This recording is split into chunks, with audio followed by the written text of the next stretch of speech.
প্রধানমন্ত্রী পদে নরেন্দ্র মোদী, লিখিত সমর্থন নীতিশ চন্দ্রবাবুর।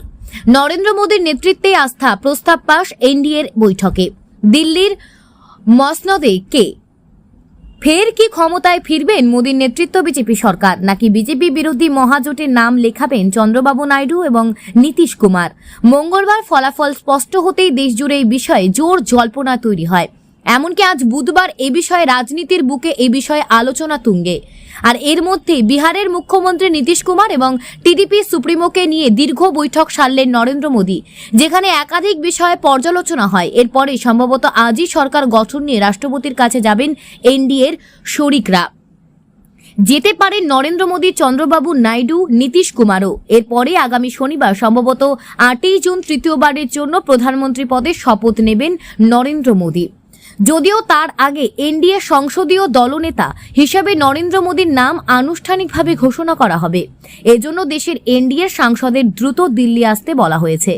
বলে রাখা প্রয়োজন, একাধিক জল্পনার মধ্যে আজ এনডিএর শরিকদের নিয়ে গুরুত্বপূর্ণ বৈঠকের ডাক দেওয়া হয়। প্রধানমন্ত্রী নরেন্দ্র মোদীর বাড়িতে এই বৈঠক হয়।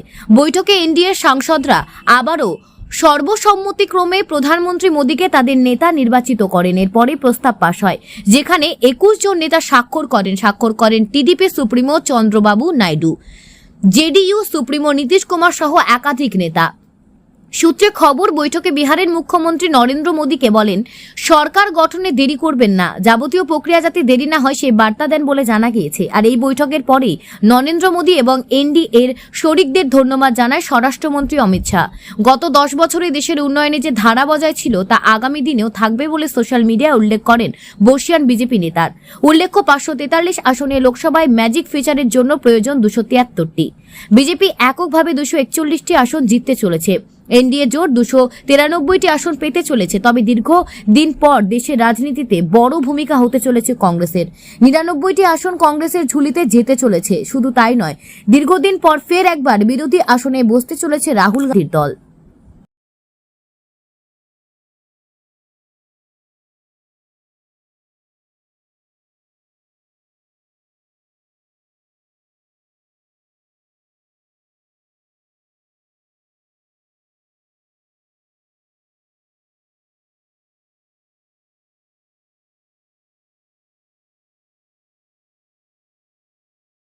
অন্য সব নেতা মোদীর থেকে ভালো, চন্দ্রবাবু নাইডুর বিস্ফোরক মন্তব্যে জল্পনা।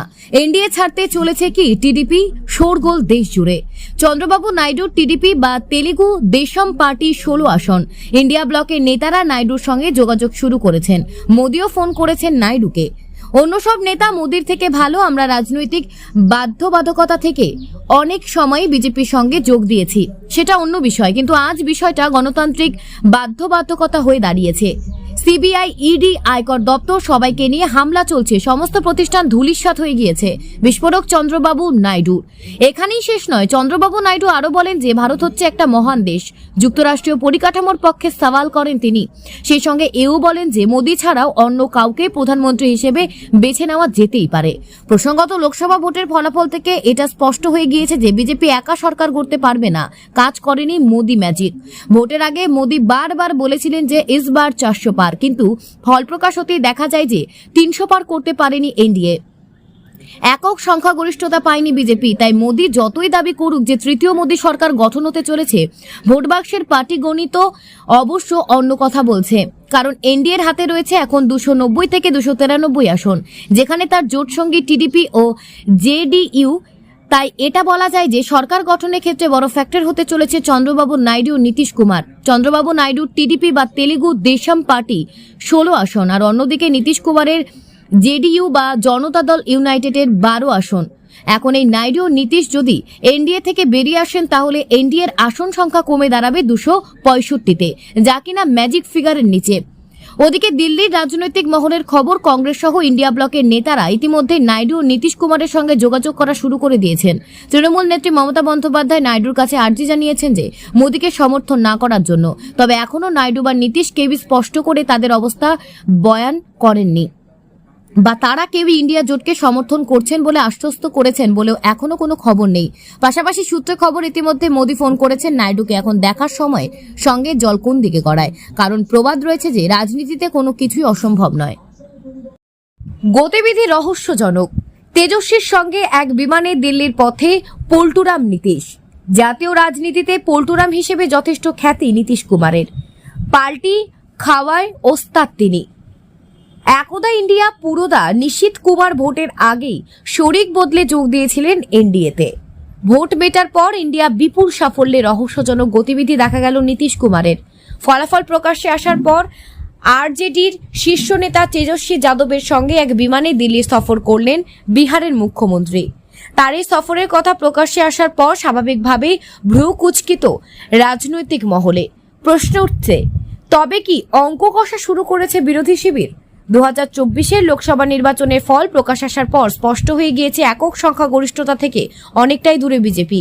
জোটের দৌলতে 294 আসনে এবার সরকার গড়তে হচ্ছে মোদী শাহদের, যে জোটের অন্যতম শরিক নীতিশ কুমারও। এদিকে ইন্ডিয়া জোটের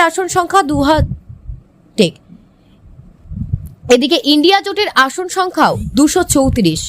বলার অপেক্ষা রাখে না জাতীয় রাজনীতিতে এই অঙ্ক যে কোনো সময় অঘটন ঘটতে পারে। এহেন পরিস্থিতিতেই দিল্লির শরিক দলগুলিকে বৈঠকে ডেকেছে ইন্ডিয়া ও এনডিএ দুই শিবির। জানা যাচ্ছে বিহারের পাটনা থেকে বুধবার সকালে 10:40 বিমানে দিল্লি যাচ্ছেন তেজস্বী যাদব। তাৎপর্যপূর্ণভাবে ওই একই বিমানে দিল্লির উদ্দেশ্যে রওনা দিচ্ছেন নীতিশ। ভোটের ফল প্রকাশের পর প্রাক্তন শরিকের সঙ্গে নীতিশের মতো নেতার এই সফরকে একেবারেই খাটো করে দেখতে রাজি নয় রাজনৈতিক মহল। রাজনৈতিক বিশেষজ্ঞদের দাবি, এবারের লোকসভা নির্বাচনে এনডিএর মিলিত আসন 294টি। রাজনৈতিক বিশেষজ্ঞদের দাবি, এবারের লোকসভা নির্বাচনের এনডিএর মিলিত আসন 294টি। 543 আসনে লোকসভা, ম্যাজিক ফিগার 272, অর্থাৎ ম্যাজিক ফিগারের থেকে মাত্র 22টি আসনে বেশি শাসক জোটের। এর মধ্যে নীতিশ জেডিইউ এর আসন সংখ্যা 12টি, পাশাপাশি এনডিএর আরেকটি শিরিক টিডিপির আসন সংখ্যা 16। একদা বিরোধী শিবিরের সঙ্গে থাকায় দুই দলের যৌথ আসন 28। রাজনৈতিক মহলের দাবি, রাজনীতিতে কোনো কিছুই অসম্ভব নয়। সেই হিসেবে বুধে নীতিশ ও তেজস্বীর এই বিমান সফরে জাতীয় রাজনীতি রহস্য বাড়াচ্ছে বলে মনে করছে রাজনৈতিক মহল। ভালো ফল করেও গোল্লা ইন্ডিয়া, এক ফোনেই গোটা খেলা ঘুরিয়ে দিলেন মোদী, দেশ জুড়ে শোরগোল। বঙ্গে মুখ থুবড়ে পড়েছে বিজেপি, দেশের চিত্র আমূল পাল্টে গিয়েছে। 2014 তারপর 2019 সালে একার দমেই সরকার গঠন করার ক্ষমতা ছিল বিজেপির। তবে এবার 400 পার তো দূর, এমনকি ম্যাজিক ফিগারের থেকেও অনেকে পেছনে গেরুয়া শিবির। বিজেপি পেয়েছে মাত্র 240টি আসন, ওদিকে গোটা এনডিএ মিলে পেয়েছে 292 খানা আসন। এই অবস্থায় বিজেপির ভরসা এখন শরিক দলগুলি। বিজেপি সরকার গড়বে তা প্রায় নিশ্চিত, তবে বিরোধীদের দাপটে সরকার ইচ্ছামতো চালানো খুব একটা সহজ হবে না। এরই মাঝে সরকার গঠনের বিষয়ে আরও নিশ্চিত হতে চন্দ্রবাবু নাইডুকে ফোন করলেন নরেন্দ্র মোদী এবং অমিত শাহ। এই চন্দ্রবাবু এখন জাতীয় রাজনীতিতে বড়সড় ফ্যাক্টর, গোটা খেলা ঘুরিয়ে দেওয়ার ক্ষমতা রাখেন ইনি। এবারের লোকসভায় চন্দ্রবাবু নাইডুর টিডিপির সঙ্গে এবারে বিজেপি এবং পবন কল্যাণের জনসেনা জোট বেঁধে নেমেছিল। গতকাল সামনে এসেছে অন্ধ্রপ্রদেশের বিধানসভা নির্বাচনের ফলাফলও। ক্ষমতাসীন ওয়াইএসআর কংগ্রেস পার্টিকে রীতিমতো বিনাশ করে 175 আসনে বিধানসভার ভোটে টিডিপি 132টি আসনে, জনসেনা 20 আসনে, বিজেপি 7 আসনে জিতেছে বলে খবর। আর ওয়াইএসআর কংগ্রেস পার্টি মাত্র 16 আসনে জয়লাভ করেছে। ওদিকে লোকসভা নির্বাচনেও ঝড় তুলেছে চন্দ্রবাবু নাইডুর টিডিপি। এই আবহে মোদীর একমাত্র ভরসা জোট সঙ্গী, তাদের সঙ্গে নিয়েই সরকার গঠন করতে হবে। ওদিকে এখন থেকে জোট ভাঙিয়ে সরকার গঠনের চেষ্টা করবে কংগ্রেস, সেই প্রচেষ্টা শুরু করে দিয়েছে বিরোধী দলগুলি। বুধবার ইন্ডিয়া জোটের বৈঠক রয়েছে, সেখানে কি সিদ্ধান্ত না হয় সেদিকে নজর থাকবে সকলের। তবে বিধানসভা নির্বাচনের ফলাফল ঘোষণা হতেই মোদীকে ধন্যবাদ জানিয়েছেন চন্দ্রবাবু। তিনি এনডিএ জোটের সাথেই থাকছেন তা কার্যত পরিষ্কার। তবে অন্ধ্রকে আপাতত নিজেদের দিকে রেখে সরকার গঠনের বিষয়টি নিশ্চিত করতে চাইছেন গেরুয়া শিবির। তাই পরিস্থিতি বুঝে চন্দ্রবাবুর সঙ্গে ফোনে কথা বলেন মোদী। অমিত শাহ ফোন করেন চন্দ্রবাবুকে।